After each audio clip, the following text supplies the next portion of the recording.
عليكم ورحمة الله وبركاته.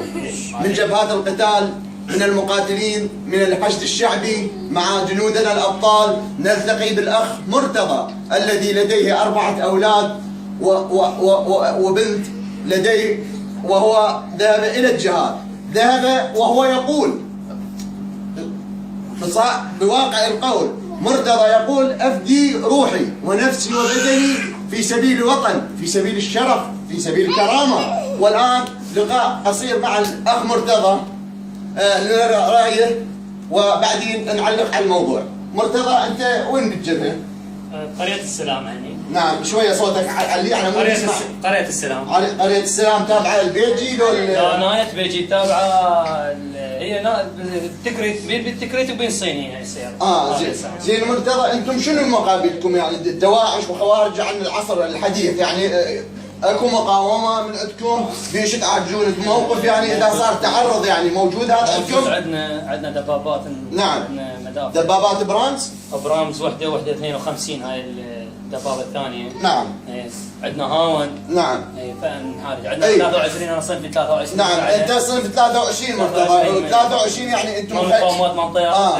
احنا مرتضى ما نحب نخسركم، نحب النصر نبديه على الشهادة.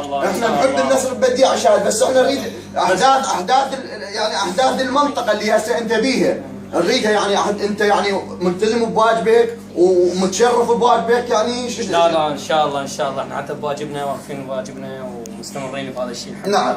متى صار عندك تعرض يعني انت لابس الخوذه ولا الدرع وهاي؟ لا والله هذا شنو السبب مرتضى ما تلبس هاي؟ احنا نريد انضباط نفسك. فعزم هذا انه احنا ما نريد، اقول لك احنا نبدي الشهاده قبل النصر. انت ليش ما تلبس يعني مثلا خوذه ودرع وكذلك وصويه يعني؟ اشوف اخوتي على الساتر يهوسون هم فوق، فانا هم ما البس هذا الشيء، فانا ما اقدر البس هذا. اي بس مرتضى انت عزيز علينا، واحنا اذا تنتصرون يعني احنا نفضل النصر على الشهاده، والنصر لك اجر به، مو ما لك اجر به. الشهاده تنفرض، انت ما تنفرض علينا انا بيها. يعني اذا هجم علي الخصم وتراجعت المهزوم ما اقدر بالشهاده ولا انزل. هم جباناء ما يهجمون، فيطق من بعيد يرمي فيشرد، ما شغلته ما يقاوم. هم جبانيه وان شاء الله ينصركم. بس يرمي لهاون صاروخ شرد خدهم ما ضل بكان. نعم. شغلتهم يعني ما. نعم. هسه انت منتسب ليا فرقه ويا فوج. انا كتيبه مدفعيه. نعم. فكتيبه مدفعيه مقاومات طيارات. نعم. صنفي 23. نعم، صنفي 23.